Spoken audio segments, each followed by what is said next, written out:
aware of. Yes, Elsie, we are so looking forward to you coming to our retreat here in May in our little town of Tønsberg in Norway. It's such a treat for us to welcome you. And I wonder if you could say something more about the theme for the retreat. This all about that you say that we all have a natural wisdom within us. Could you say more about that? It's very intriguing. Okay, thank you. And I also want to thank you and Carrie for inviting me. You know, you even brought up the possibility of my coming to Norway when you and Carrie were here on the island That's right.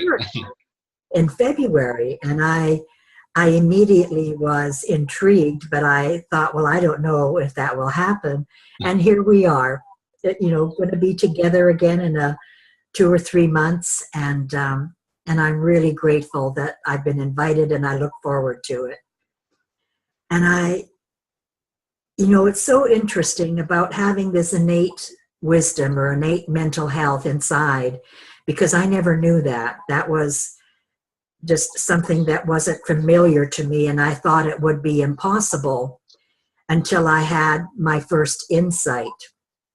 Because when I was first introduced to the 3 Principles by Sydney Banks, you know my story, and you know that I was very resistant to what Sid was saying.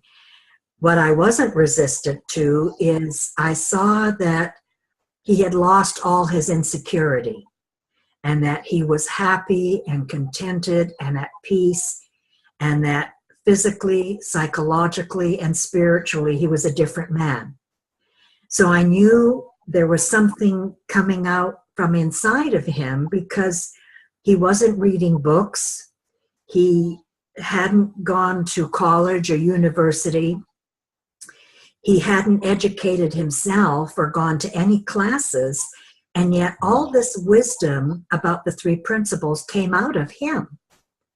And so that was very curious and disturbing to me, both at the same time.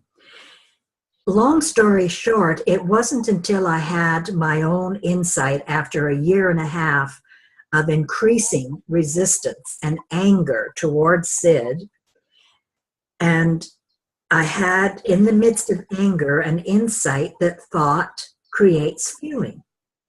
Now, some of the people that may be listening to this will think, well, you know, what's new about that? But consider that this happened 43 years ago.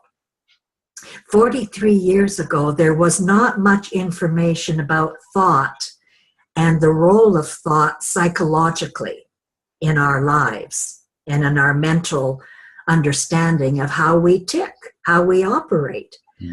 And so there was the question of which comes first, thought or feeling, just like which comes first, the chicken or the egg.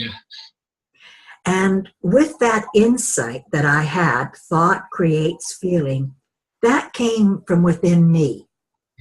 So that was evidence that I too have innate health. And if I have innate health or innate wisdom, then that must mean when Sid was telling Ken and myself, my husband and myself, that everybody in this world has innate mental health, I could see that that was so, because I had my own proof when I had that insight.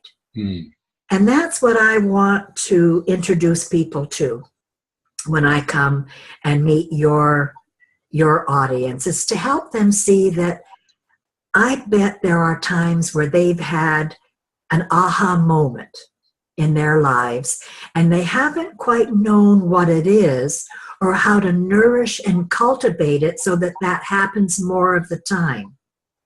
So I would love to offer people some stories and some practical tips on how to nourish that natural capacity we have within us.